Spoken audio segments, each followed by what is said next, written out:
स्वामी जी, मेरा पहला प्रश्न था कि बहुत बार एक शब्द इस्तेमाल होता है, प्रेम और करुणा।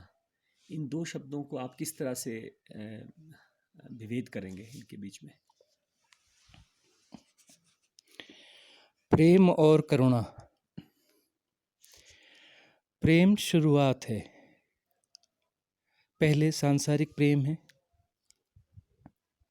सांसारिक प्रेम लर्निंग है। वह अपीयर होता है, डिसअपीयर होता है। उसमें ग्लिम्स आते हैं, प्रेम के ग्लिम्स आते हैं। सांसारिक प्रेम में कुछ एफर्ट्स हैं। एफर्ट्स के माध्यम से वह प्रेम कभी प्रेम का अभिनय जैसा होता है, लेकिन उस अभिनय में कभी कभी उस अभिनय में ग्लिम्स आने लगते हैं प्रेम के, और यही बीज बनता है। यदि चेष्टा की जाए, वह ग्लिम्स आने लगते हैं। वह ग्लिम्स का आकर्षण ऐसा होता है कि उस प्रेम को फिर विस्तार देने की इच्छा होती है।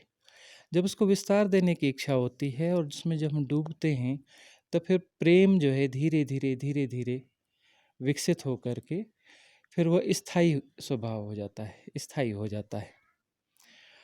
और प्रेम जो है परमात्मा है, ऐसा हमने सुना है। प्रेम परमात्मा है, लेकिन वह आंतरिक स्थिति नहीं है। क्योंकि प्रेम जो है, प्रेम है और प्रेम परमात्मा है। मतलब परमात्मा जो है प्रेम का एक रूप है। प्रेम ही परमात्मा है, परमात्मा ही प्रेम है, लेकिन वह हमसे अलग है। इसमें यह भाव समाहित है, द्वैत है कि हम हैं और परमात्मा है, और परमात्मा प्रेम रूप है। हालांकि यह सीढ़ी बनेगा। सीढ़ी इस प्रकार से बनेगा कि हम प्रेम के माध्यम से उस परमात्मा की तरफ बढ़ रहे हैं। द्वैत है, उस द्वैत को समाप्त करने की तरफ बढ़ रहे हैं। और वह प्रेम जब विकसित होते होते अपनी आंतरिक पराकाष्ठा पर जब पहुंचेगा, तो आंतरिक पराकाष्ठा जो है वह करुणा है। और करुणा जो है वह सचमुच आंतरिक है। करुणा के बाद जो है करुणा ही बचती है, हम नहीं बचते। करुणा आ गई तो वो डिसअपीयर नहीं होती, फिर हम ही डिसअपीयर हो जाते हैं। क्योंकि हम जहाँ पर हैं वहाँ पर द्वैत है। वहाँ द्वैत है, तो जो ऑब्जेक्ट्स हैं वहाँ प्रेम भी एक ऑब्जेक्ट की तरह ही होगा। जो ऑब्जेक्ट्स हैं उसमें फ्लक्चुएशन होगा, अप एंड डाउन होगा, अपीयरिंग और डिसअपीयरिंग होगी। लेकिन करुणा जो है, करुणा जब फलित हो जाती है तो उसके बाद द्वैत नहीं बचता। द्वैत का अर्थ है हम भी नहीं बचते, हमारा अहंकार भी विगलित हो जाता है और करुणा ही प्रचालित होती है। वस्तुतः जब करुणा प्रतिफलित हो गई तो हम ही परमात्मा हो जाते हैं। हम ही परमात्मा हो जाते हैं, क्योंकि प्रेम परमात्मा है। यह संसार को समझाने के लिए, क्योंकि करुणा जो है, करुणा के बारे में कल्पना नहीं की जा सकती। प्रेम के बारे में करुणा थोड़ी कल्पना की जा सकती है, क्योंकि प्रेम की झलकें हर मनुष्य को कभी कभी मिलती रहती हैं। अपने छोटे बच्चे से प्रेम करते हुए, या फिर कभी प्रकृति के, हाँ, माता से प्रेम मातृत्व करते, प्रेम है। हाँ, मातृत्व का प्रेम है, या कभी प्रकृति की बड़ी अच्छी स्थिति है और वहाँ पर एक प्रेम की झलक पैदा होती है। कभी किसी जीव जंतु के प्रति प्रेम की एक झलक आती है। तो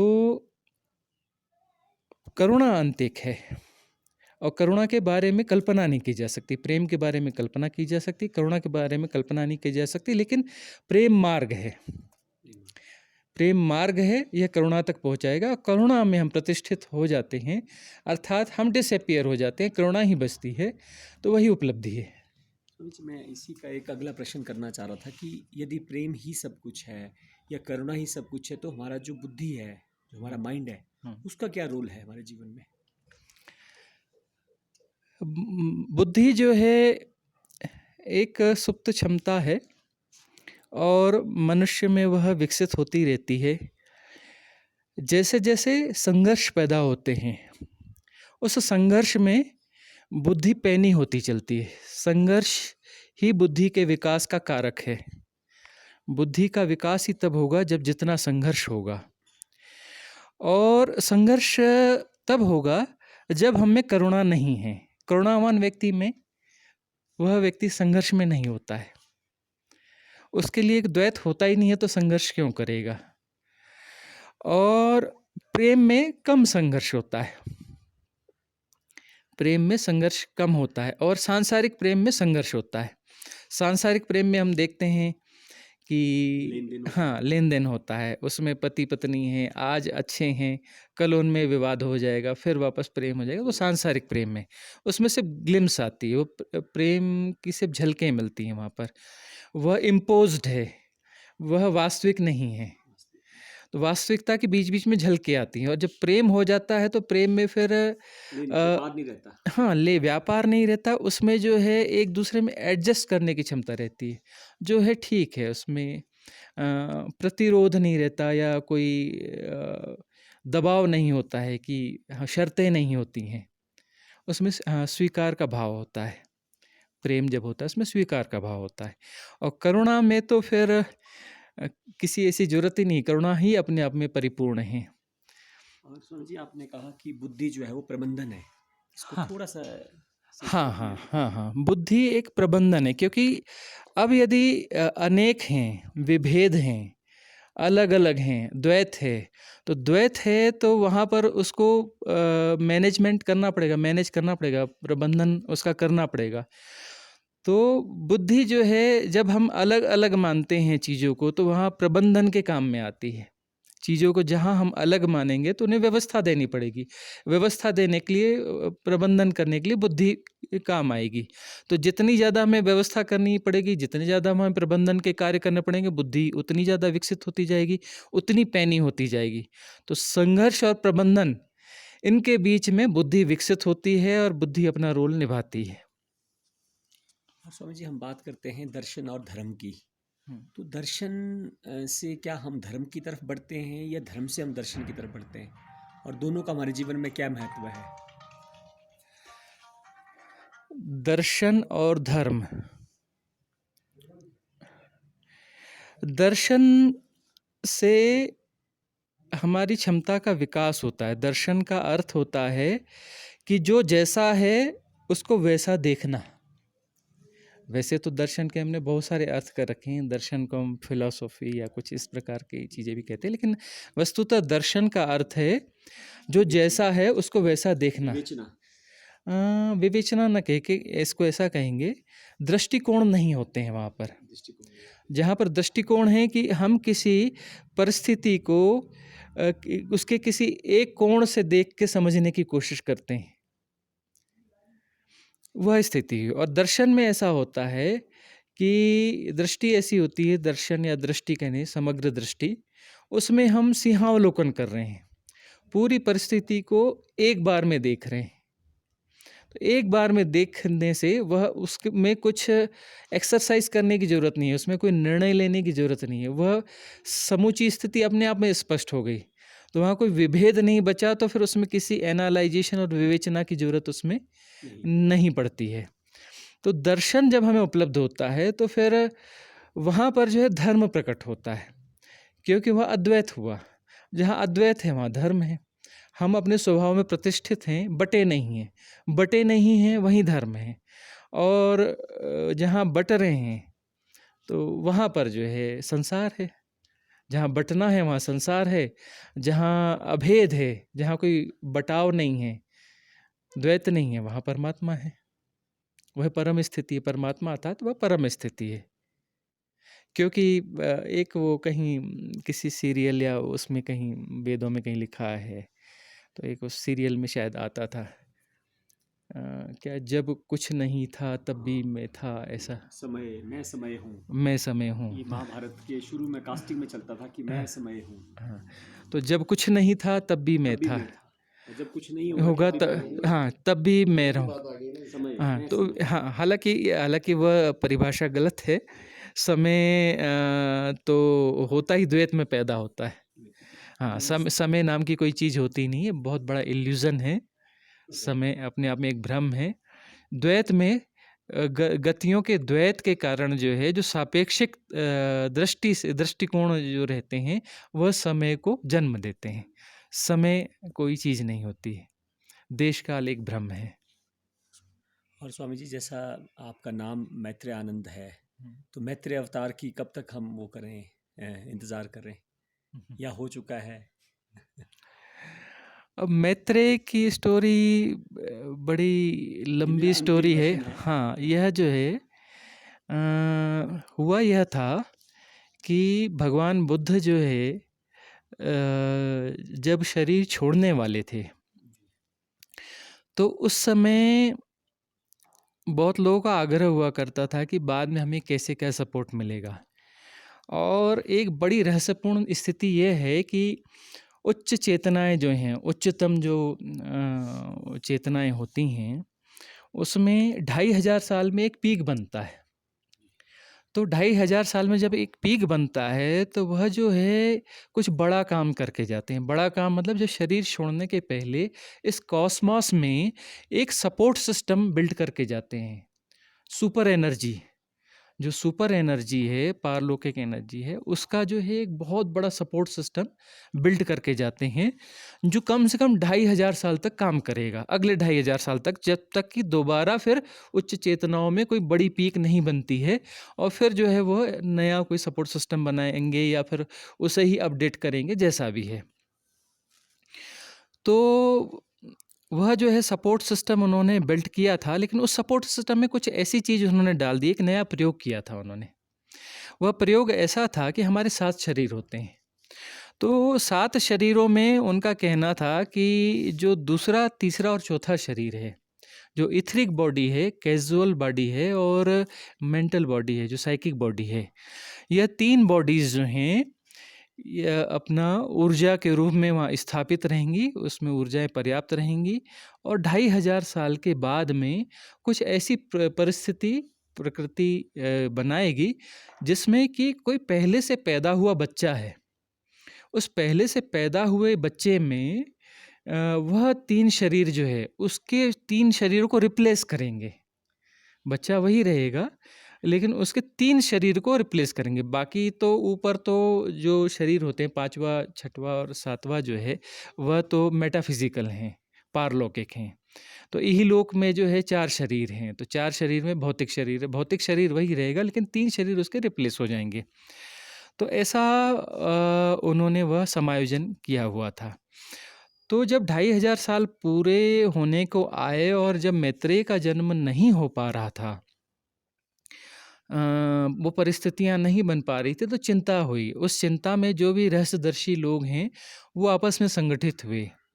उसमें अपना एनी बेसेंट और जिद्दू बीटर, कृष्णमूर्ति, जे हाँ ऑलकॉट। हाँ हाँ, ये लोग जो है इकट्ठे हुए और उन्होंने एक संगठन बनाया, थियोसॉफिकल सोसाइटी ऑफ इंडिया। और वह थियोसॉफिकल सोसाइटी ऑफ इंडिया का मुख्य कारण यही था कि वह चाहते थे कि मैत्रेय के जन्म की सुविधाएं जो हैं बनाई जाए, प्रकृति के लिए सहयोग किया जाए। तब उन्होंने जो है साउथ में एक लड़के का चयन किया और उस लड़के को उस प्रकार से तैयार किया और उसमें वह बॉडीज़ रिप्लेस करने की कोशिश करी, लेकिन उसकी डेथ हो गई। तो डेथ होने के बाद में फिर से जो है उनका प्रयास रुका रहा, और एक बार जो है उन में से किसी सदस्य को दिखा कि एक और लड़का है और इसमें कुछ वो संभावना दिखती है, और संयोग से वह जो डेथ हुई थी उसका ही छोटा भाई था, जिद्दू जिद्दू कृष्णमूर्ति। कृष्णमूर्ति। तो जिद्दू कृष्णमूर्ति का सिलेक्शन हुआ, और उसके लिए फिर रिस्क नहीं लिया गया जैसे पहले बार में लिया था कि अचानक फटाफट कोशिश की गई, ऐसा ना करके बहुत लंबी तैयारी की गई, विदेशों में से पढ़ाया गया, अलग कल्चर में रखा गया और बहुत ज़्यादा ध्यान दिया गया। तो बहुत ज़्यादा ध्यान देने के बाद में जब जो है कोशिश की गई कि सारे लोग मिल कर के, और उन्हें उसके लिए तैयार किया गया था, समझाया गया था, सब कुछ किया गया था। जब उसकी 3 बॉडी रिप्लेस करने की कोशिश की गई, तब जिद्दू कृष्णमूर्ति ने प्रतिवाद किया और कहा कि नहीं, मैं इसके लिए तैयार नहीं हूँ और मैं स्वयं बुद्ध पुरुष हूँ। तो इस प्रकार से वह चीज़ भी टल गई। तो वह टलने के बाद में फिर एक जो है, जैसी एक रहस्य जगत की कुछ चीज़ें हैं, आचार्य रजनीश ओशो का आपने नाम सुना होगा। तो उस समय जो है वह एक बहुत बड़ी पीक थे, जब सशरीर के रूप में बहुत बड़ी पीक थे। तो यह ज़िम्मेदारी उनके ऊपर आई और थियोसॉफिकल सोसाइटी ऑफ इंडिया, उनके जो लोग थे उनकी भी अपेक्षा थी और भी बहुत सारे रहस्यदर्शी थे, उनकी अपेक्षा थी कि प्रकृति के इस अधूरे काम को, क्योंकि किसी बुद्ध पुरुष का वचन है तो वह अपूर्ण नहीं रहना चाहिए, तो उस प्रकार का जन्म नहीं हो सकता, तो किसी प्रकार से प्रतीकात्मक रूप से वह चीज़ पूरी कर दी जाए। तो उन्होंने जो है उस काम को पूरा किया है। सुजाता का नाम आपने सुना होगा। भगवान बुद्ध ने सुजाता को ने कुछ प्रश्न किए थे, तो उन्होंने जो है कहा था उरुविला में जब भगवान बुद्ध रहते थे और वहाँ उनको जब वह उच्च स्थितियाँ हुई थी, तब उन्होंने कुछ प्रश्न किए थे। तो सुजाता से कहा था कि सुजाता, मैं तेरे प्रश्नों का उत्तर दूंगा लेकिन अभी नहीं दूंगा।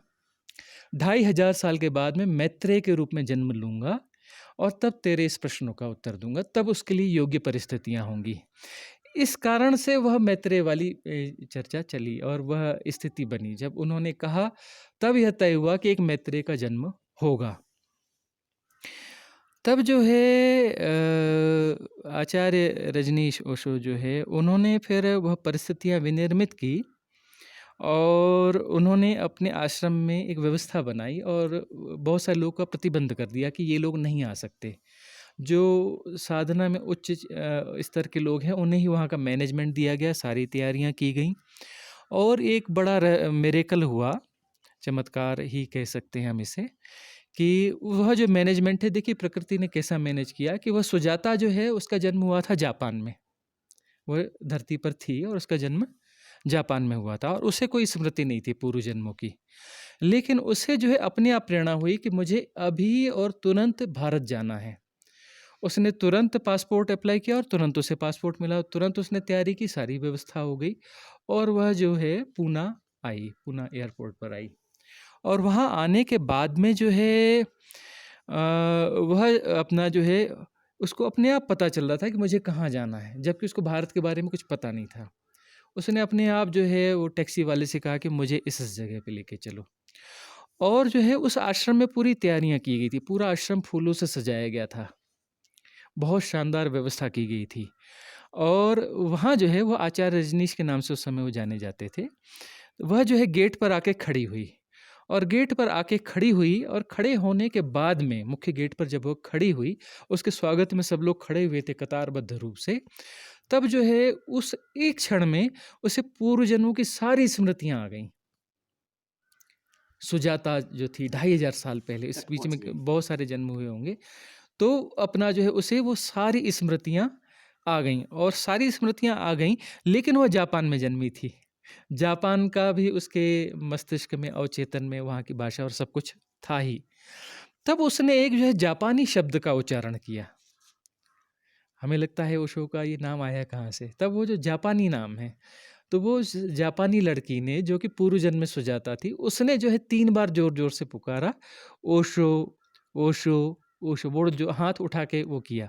तो उसे ही सिंबल बना लिया गया बाद में उनकी परंपरा में। वह नाम भी धारण किया ओशो ने और वह जो 3 बार हाथ उठाकर वो किया जाता है, क्योंकि प्रकृति ने उसकी व्यवस्था करी थी। पूरे अस्तित्व ने उसकी व्यवस्था करी थी इस सिस्टम की, तो उस सिस्टम को अडॉप्ट किया गया बाद में। तो जो है वह फिर वहाँ आई और उस समय ऐसा हुआ कि ठीक जो है उस समय उसके आने के पहले ओशो रजनीश ने उन जो 3 शरीरों का आह्वान किया, जो कॉस्मॉस में थे, उनका आह्वान किया और वो तीनों शरीर आए और रिप्लेस नहीं किया, क्योंकि वो बहुत ऊंची चेतना थी, है ना। पिछले 2500 साल की सबसे उच्चतम चेतना। वैसे तो हाँ हाँ, कृष्ण हुए हैं, शिव हुए हैं या ऐसे हुए हैं, उस दर्जे की चेतना। और ये कहा जाता है कि उनको समझने वाले लोग 500 साल बाद इस धरती पर पैदा होंगे। अभी जो लोग समझते हैं उनको बहुत आंशिक समझते हैं, उनको नहीं समझा जा सकता। उनको समझने वाले लोग जो आएंगे 500 साल बाद, उनको समझने वाले लोग आएंगे। जैसे भगवान शिव को भी कोई नहीं समझता था, ऐसे घूमते थे, कौन नहीं। भगवान कृष्ण, उनको आप सीरियल में देखो ऐसे घूम रहे हैं और कोई उनको पूछ भी नहीं रहा है, कोई उनको नमस्कार भी नहीं कर रहा। आज हम भगवान कहते हैं। उनके खिलाफ युद्ध लड़ा लोगों ने, भगवान कृष्ण के खिलाफ युद्ध लड़ा। हमें लगता है कि भगवान कृष्ण को शुरू से ही बड़ी महत्ता रही है, बिल्कुल महत्ता नहीं थी। उनके खिलाफ लोगों ने युद्ध लड़ा, उनके साथ वाद विवाद किए हैं। है ना? जीसस के साथ ऐसा हुआ? हाँ, जीसस के जीसस को साथ भी ऐसा हुआ, उनको सूली चढ़ाई गई। तो मतलब जो उच्च चेतनाएँ रहती हैं, बुद्ध के उनको साथ भी ऐसा हुआ? बुद्ध के साथ भी ऐसा हुआ है। बहुत सारी उनके साथ बदतमीजियाँ हुई हैं, बदतमीजी हुई, वाद-विवाद हुए थूका हैं, गया उनके ऊपर। उनके ऊपर थूका गया, बहुत कुछ हुआ। तो इन चेतनाओं को नियम यही है, 500 साल बाद ही समझा जाता है। जैसे आपको पता होगा कि भगवान बुद्ध ने किसी धर्म की स्थापना नहीं करी। उनके 500 साल के बाद बौद्ध धर्म की स्थापना हुई। शायद 13वीं संगीति थी, संगीति होती है उसमें जी, कि सारे बौद्ध भिक्षु एक जगह इकट्ठे होते हैं। जी, उस समय उनका नाम बौद्ध भिक्षु नहीं था, विश्व भिक्षु हुआ करता था। भिक्षु। तो उन भिक्षुओं ने इकट्ठा होकर जो 13वीं संगीति थी, उसमें एक धर्म की स्थापना करी। जी, तब उसको जो है बौद्ध धर्म कहा गया। और भगवान बुद्ध को पता ही नहीं कि बौद्ध धर्म क्या है। जीसस ने किसी धर्म की स्थापना नहीं करी। उनके जाने के बहुत समय बाद में जो है धीरे-धीरे करके कोई क्रिश्चियनिटी पैदा हुई। तो भगवान शिव ने किसी धर्म की स्थापना नहीं करी, लेकिन शैव जो है बहुत बाद में धीरे-धीरे जो है कुछ ऋषि मुनियों ने शैव धर्म, है ना? शैव एक उसकी स्थापना की। तो वो आह्वान किया और वो हाँ, आह्वान किया। उन्होंने आह्वान किया तो फिर जो है वो 3 बॉडीज़ आईं और उन्होंने अपने अपने उधर स्पेस क्रिएट किया अपने भीतर में और 3 बॉडियों को जगह दी। और जगह देकर उन्हें कमांडिंग पोजीशन दी कि 3 दिन के लिए, टाइम बाउंडिंग के साथ में फॉर 3 डेज़, 3 दिन के लिए आपको कमांडिंग पोजीशन है। और वैसे करते ही वो तुरंत चेंज हो गया, सारी व्यवस्थाएँ की गई थी। वो फिर पाली भाषा में बोलने लगे, जैसा भगवान बुद्ध बोलते थे। वैसा ही चलने लगे जैसा वो चलते थे। वैसा ही एकाहार करने लगे। वैसे ही फिर उनके लिए मिट्टी का चबूतरा बनाया गया, वहाँ बैठने लगे। वो जो आसन में बैठते थे, अपने आसन छोड़ दिए उन्होंने। वो 3 दिन वैसे ही जिए जैसे भगवान बुद्ध जीते थे। और जब वो सुजाता आई और उनके चरणों में पड़ी, तब उन्होंने उससे जो है वही पाली भाषा में बात करी। उस समय की भाषा में बात करी और उसमें जो है सुजाता ने कहा कि भंते, मैं आ गई हूँ। 2500 साल हो गए हैं। ये प्रश्न मेरे अनुत्तरित हैं, आपने वचन दिया था, तो मेरे इन प्रश्नों का आप जो है उत्तर दें। तब जो है उन्होंने सुजाता ने, जो अभी जापानी लड़की के रूप में आई थी, उसने अपने प्रश्न कहे और उन्होंने उनके उत्तर दिए। और 3 दिन तक जो है ऊर्जा के माध्यम से वो सारे काम किए जो कॉस्मॉस में करने थे। डिवाइन एनर्जी वर्किंग्स जो है 3 दिन में जो करनी थी करके, और फिर उन्होंने अपनी बॉडी से उन 3 बॉडीज़ को निकाल करके कॉस्मॉस में ले जाके डिसॉल्व कर दिया। उनको डिसॉल्व कर दिया, अर्थात मैत्रेय का जन्म हो चुका और वो बॉडी डिसॉल्व भी हो चुकी है। अब कोई मैत्रेय का जन्म नहीं होना है। तो उसको जो है आंशिक रूप से पूरा किया गया और यह पूरा करना ज़रूरी था, क्योंकि किसी भी बुद्ध पुरुष का वचन है वह अस्तित्व और सृष्टि और प्रकृति उसको खाली नहीं रखती है। तो डिस्कोर्सेज हुए 3 दिन? 3 दिन वो डिस्कोर्सेस हुए और उसकी कोई रिकॉर्डिंग नहीं की गई और उसके वहाँ पर किसी को परमिशन नहीं थी। वह जो है रहस्य जगत के लिए वो चीज़ें छोड़ दी गई हैं। अच्छा, उसका उसका कोई आलेख कहीं पर रखा नहीं गया और वो जानबूझकर व्यवस्था की गई कि उसका कोई आलेख कहीं उपलब्ध नहीं होगा और उसकी कोई रिकॉर्डिंग नहीं होगी, वहाँ कोई गैजेट्स नहीं होंगे। पर उस वक्त जो सुजाता के साथ थे, वो उसको सुन पा रहे थे? एक्चुअली वहाँ पर किसी को परमिशन भी नहीं दी गई। नहीं मिली। हाँ, और सुजाता फिर बाद में सुजाता को फिर बाद में स्मृति लोप किया उन्होंने। हाँ, विस्मित कर दिया? हाँ, उसकी स्मृति का लोप करके उसको कॉमन कर दिया, फिर वो वापस वो जापानी लड़की अच्छा, जैसी हो गई। चली गई। लेकिन जो है वो फिर बाद में उसने वहाँ साधना करी और वो साधना के मार्ग पर वो आगे प्रवृत्त हो गई, मतलब उसका विकास हो गया साधना जगत में, वो साधक के रूप में प्रतिष्ठित हो गई। प्रतिष्ठित हो गई। हाँ, तो एक बहुत बड़ा रहस्य है ये इस जगत का, रहस्यमय जगत की एक बहुत बड़ी कथा है, जिसके बारे में परिपूर्ण जानकारियाँ कहीं मिलती नहीं हैं और इसके आप तार जोड़ना चाहेंगे, कहीं सबूत जोड़ना चाहेंगे तो कहीं आपको मिलेंगे नहीं। तो ये ऐसे डॉट्स हैं जो शायद इस सृष्टि में 2, 3, 4 लोगों को ही पता होंगे। तो स्वामी जी, फिर ये हम उम्मीद करें कि आने वाले अगले 2500 वर्षों में फिर एक और ऐसी दिव्य आत्मा आएगी जो कॉस्मोस को फिर से सेट राइट करेगी? यह तो ऐसा नियम है जो तयशुदा नियम है। अब जैसे वर्षा जो है हर समय एक साइकिल के बाद में वर्षा आ जाती है, वैसे हर 2500 साल के बाद में उच्च चेतना आ जाती है। जैसे भगवान शिव हुए, फिर कृष्ण हुए, है ना? भगवान शिव हुए, राम हुए, कृष्ण हुए, बुद्ध हुए। तो इस प्रकार से जो है ये हर 2500 साल में एक उच्च चेतना आती है और उसके साथ में जो है होता ये है कि चेतना जगत जो है, चेतना का एक जगत होता है, जो कॉस्मिक चेतना होती है, उस कॉस्मिक चेतना में ही उन्नयन होता है उनके साथ में। तो पूरी मनुष्य की चेतना ही विकसित हो चुकी होती है। आपने ये देखा होगा जब इन्होंने शरीर छोड़ा ओशो रजनीश ने 1990 में, तो उसके समय से आप देखेंगे उनके 1-2 साल पहले से और बाद में जो है एकदम से चेंज आए हैं। उसके बाद जो बच्चे पैदा हो रहे हैं, वो बच्चे बिल्कुल डिफरेंट हैं।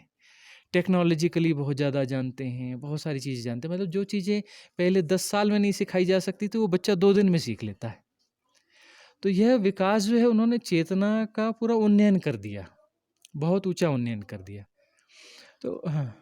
तो इसमें स्वामी जी जैसे जो परिस्थितियाँ आज विश्व में बन रही हैं कि जो मानवता है वो विनाश की तरफ जा रही है, ये जिस प्रकार हमने देखा कि बायोलॉजिकल केमिकल वेपन्स हैं, न्यूक्लियर वेपन्स हैं, यूक्रेन रशिया का युद्ध हो रहा है, तो कहीं ना कहीं हमें ऐसा नहीं लग रहा है कि जो चेतना विकसित हो रही है वो विनाश की तरफ जा रही है?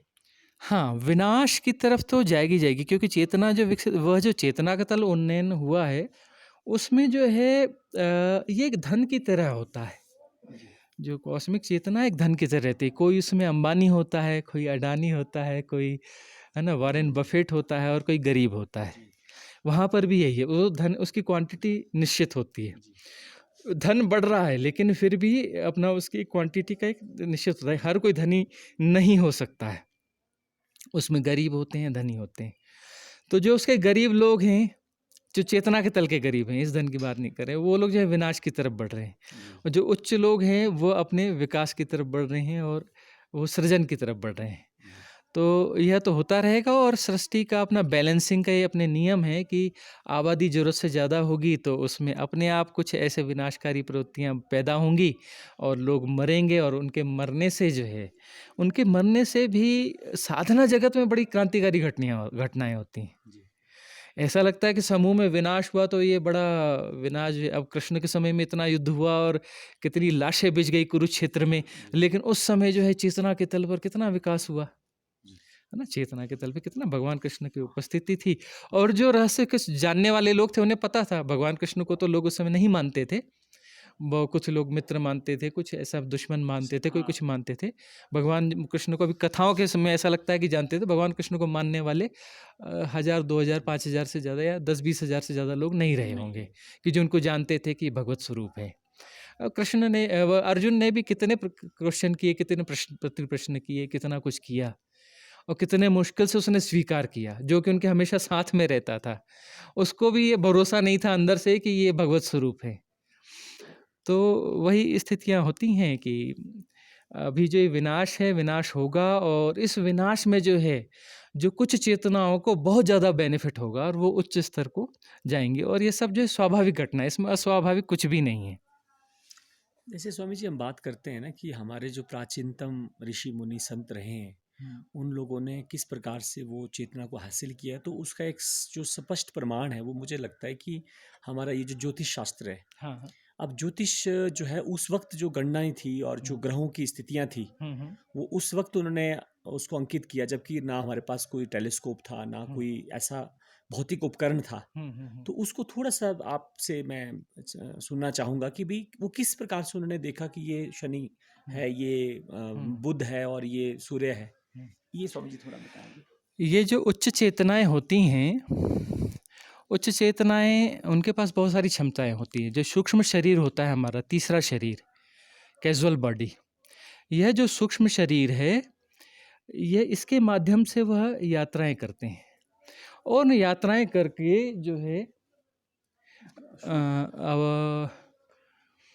वो कहीं भी जा सकते हैं। तो उन्होंने सारे ग्रह, नक्षत्र, और ये जो ब्रह्मांड है हमारा, जो इस बिग बैंग से पैदा हुआ, हमारी मिल्की वे और ये सब जो है, इस सब में उन्होंने जो है अपने उस कैजुअल बॉडी से घूमा है, उसको समझा है। तो अपनी उन क्षमताओं के माध्यम से उन्हें बहुत कुछ पता था। तो वह रिसर्च का एक बहुत अच्छा तरीका था, और अभी हमने रिसर्च के दूसरे तरीके, एक अलग किस्म का विज्ञान डेवलप किया, जिसमें एटॉमिक पावर और एनर्जी, हाँ, तत्व, ये जो है, तत्ववेता जो है हाँ, आज के हाँ, साइंटिस्ट जो है, हाँ, तत्ववेता हाँ, है। तत्ववेता, मतलब ये मैटर से रिलेटेड हमने विकास किया है। और उस समय जो है वो सूक्ष्म शरीरों से निकला करते थे, और उन चीज़ों से किया करते थे। अब उनकी क्षमताओं के बारे में कहूँ, एक कथा मैं कहता हूँ कि साउथ में जो है, ये कौन है यार? एक जो है थोड़ा साउथ में, एसडीएम बुला रहे हैं आप? साउथ में जो है एक थे आपका जो है एक ज्योतिष शास्त्री थे बहुत बड़े। तो वो जो है उन्होंने एक चबूतरा बना के रखा हुआ था। उस चबूतरे में जो है वो प्रतिदिन सोया करते थे और रात के समय में से लेटा करते थे और वो जो है नक्षत्रों को देखा करते थे। नक्षत्रों को देख करके गणनाएं किया करते थे प्रतिदिन। तो ठंड की ऋतु आई तो उनकी बहू ने क्या किया कि उस चबूतरे में एक कंबल बिछा दिया। कंबल बिछा दिया और वो अपने समय पे आए और उसमें लेट गए और गणना सब करने लगे, नक्षत्र विज्ञान की सब देखने लगे। तो देखने के बाद ऐसा हुआ कि वो बड़े थोड़ा आश्चर्यचकित होने लगे, थोड़े से चिंतित होने लगे। बहू ने देखा कि कुछ असमंजस की स्थिति में है पिताजी, ससुर जी। तो वो समझ गई, वो आई, बोले पिताजी आप चिंतित ना होएं, वो जो है कुछ भी गड़बड़ नहीं हुआ। नहीं नहीं, गड़बड़ हो गया है, वो देखो फलाना नक्षत्र जो है 2 इंच नीचे आ गया, वह जो है 2 इंच नीचे आ गया। वो 2 इंच में सब पूरा सृष्टि की स्थिति 2 इंच में फर्क कैसे आ गया? खुली आंखों से देख रहे हैं। तब बहू ने कहा पिताजी ऐसा नहीं है, मैंने कंबल बिछाया है, वह 2 इंच का है, आपकी हाइट 2 इंच ऊंची हो गई, वो 2 इंच नीचे नहीं आए हैं।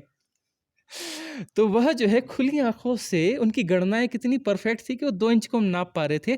आज हम जो है हम बड़ी-बड़ी दूरबीनों से, बड़े-बड़े यंत्रों से नाप रहे हैं, तभी हम अप्रॉक्सीमेट बोलते हैं। इंचेस में नहीं, हमारे किलोमीटर में भी फ़र्क निकल के आ सकते हैं। किलोमीटर में फ़र्क निकल के आ सकते हैं।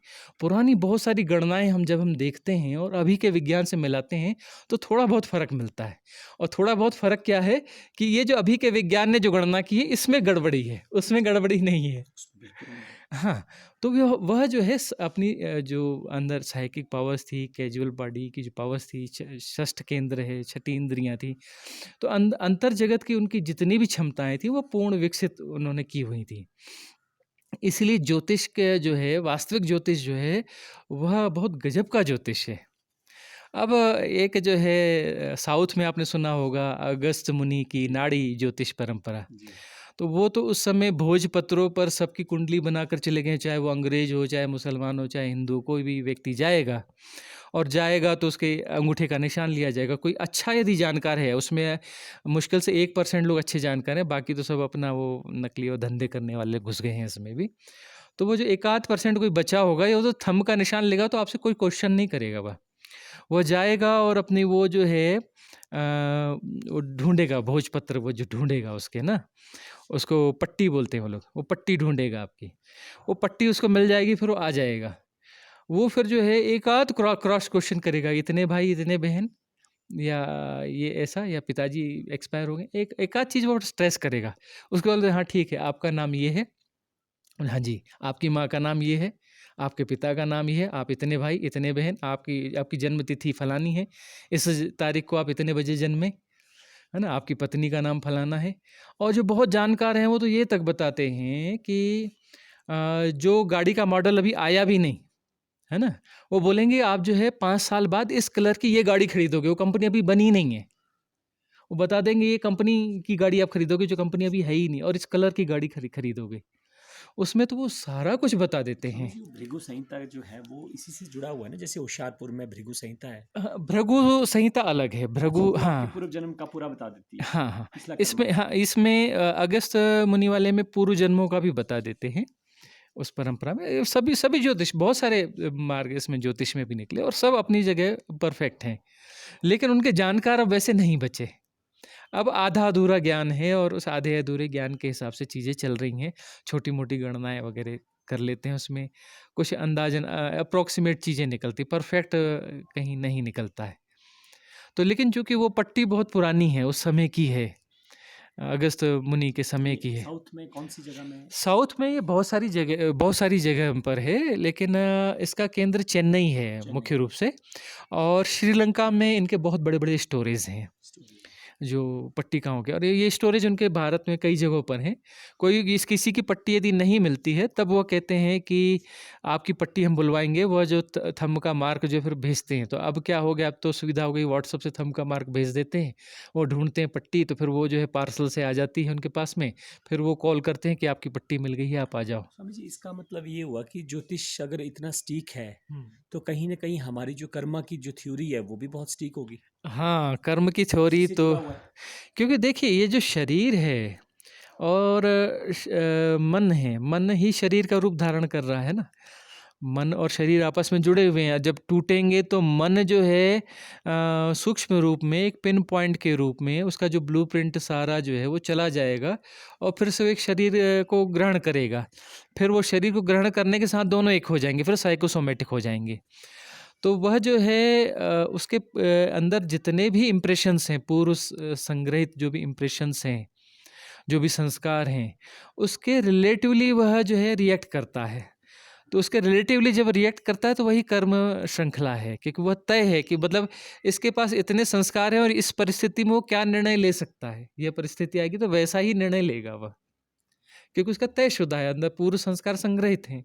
तो पूर्व संस्कार जो संग्रहित हैं उनकी सापेक्षता में इस परिस्थिति में, इस संयोग में उसका निर्णय यही आएगा। पर एक बैंड है जहाँ पे हमें स्वतंत्रता भी दी गई है। हाँ, हमें उस हमें बैंड के तहत हमें थोड़ा सा स्वतंत्र, बैंड है। हाँ, थोड़ा-सा एक बैंड है जहाँ हमें स्वतंत्रता दी गई है, और वह स्वतंत्रता पारलौकिक स्वतंत्रता है कि हम इस कर्म बंधन में जो है उसके साथ हम एसोसिएट ना हो, ये स्वतंत्रता है। हम उसके साथ जुड़े हुए हैं मतलब कर्म श्रृंखला के अंदर बंधे हुए हैं। यदि हम इसमें जुड़े हुए नहीं हैं, तो हम कर्म श्रृंखला में बंधे हुए नहीं हैं, मतलब हम उसके साक्षी हो गए, तो शरीर पर भले कर्म श्रृंखला का प्रभाव आ रहा हो लेकिन हम उससे बाहर हो जाते हैं। और वह बाहर हो जाते हैं तो फिर जो है वह कर्म श्रृंखलाएं धीरे धीरे शिथिल होकर समाप्त हो जाती यही हैं। जिद्दो कृष्णामृति कहते हैं। हाँ, यही, सांख्य योग यही कहता हाँ, है सांख्य योग यही कि जब कहता आपको है। समझ कोई चीज आ जाती है, हम्म, अगर आप समझ लेते हैं बुद्धि से, हाँ, तो आप फिर उस चीज से बाहर निकल आते हैं बाहर आते एक समझ, तरीके से। हाँ, बस ये समझ का विकास जो है। तो साधना की बहुत सारी विधियां जो झटका देने की विधियां है ना, जी। उसमें झटका दे करके शरीर के साथ में एसोसिएशन, शरीर और मन के साथ में एसोसिएशन छोड़कर टूट जाता है और हम अपने साक्षी भाव में, अपने मूल स्वरूप में प्रतिष्ठित हो जाते हैं। जब हम अपने मूल स्वरूप में प्रतिष्ठित हो जाते हैं तब हमें जो है ये सारी कर्म श्रृंखला, मन और ये सब हमें दिखने लगते हैं। फिर हम इनके सब साक्षी होते हैं। यदि हम अपने स्वभाव में प्रतिष्ठित हो जाएं और सब साक्षी रहें तो ये कर्म श्रृंखला बहुत जल्दी विलीन हो जाती है, और ये विलीन हो जाती है तो वही मुक्ति है, वही मुक्ति है। वही साइकिल से बाहर आना है। हाँ, वही वेदांत का सार है। और स्वामी जी, ये जो है वो चाहे पाश्चात्य शरीर है चाहे वो पूर्व का शरीर है, ये जो लॉ है ये तो सभी के साथ एप्लीकेबल है। हाँ, लेकिन वो अलग बात है कि उनकी पद्धति इतनी विकसित नहीं रही है, या उनकी पद्धति इस तरफ वो विद इन माइंड बात करते हैं, तो इसलिए वो यहाँ हमारी पद्धति में आ नहीं पाते। इससे कोई फर्क नहीं पड़ता है। अब जो है वो पाश्चात्य लोग भी, जिनकी अभिरुचि है पूर्व जन्मों की ऐसी कर्म श्रृंखला है जिसमें साधना समाहित है, तो वहाँ भी साधना कर रहे हैं या फिर यहाँ आ रहे हैं। आप देखिए कि पूर्व में जो है हमेशा आपको जो है लाखों की संख्या में पाश्चात्य लोग मिलेंगे, और वो वाले पाश्चात्य लोग जो टूरिज्म के हिसाब से नहीं आए, जो आध्यात्म के हिसाब से आए हैं, और वो जो है वो ढूंढ रहे हैं आध्यात्म में, अपना रिसर्च कर रहे हैं और आध्यात्म की विधियों को अपना रहे हैं, क्योंकि उनके पूर्व जन्मों में वह चीज़ है। और अंततः तो अब कहीं भी कोई भी जगह हो, वहाँ पर धर्म तो सब जगह होता ही है। धर्म का विकास, मनुष्य है तो उसमें धर्म का विकास होगा। वह जो है आप कह रहे हो इस्लाम में यही है, इस्लाम में सूफिज्म है, और सूफिज्म के अलावा बहुत कुछ होगा जो दबा छुपा होगा, लेकिन उनके धर्म का, उनकी साधना का विकास हो रहा होगा, वो मूल इस्लामिक लोगों से उनका तालमेल नहीं होगा, है ना।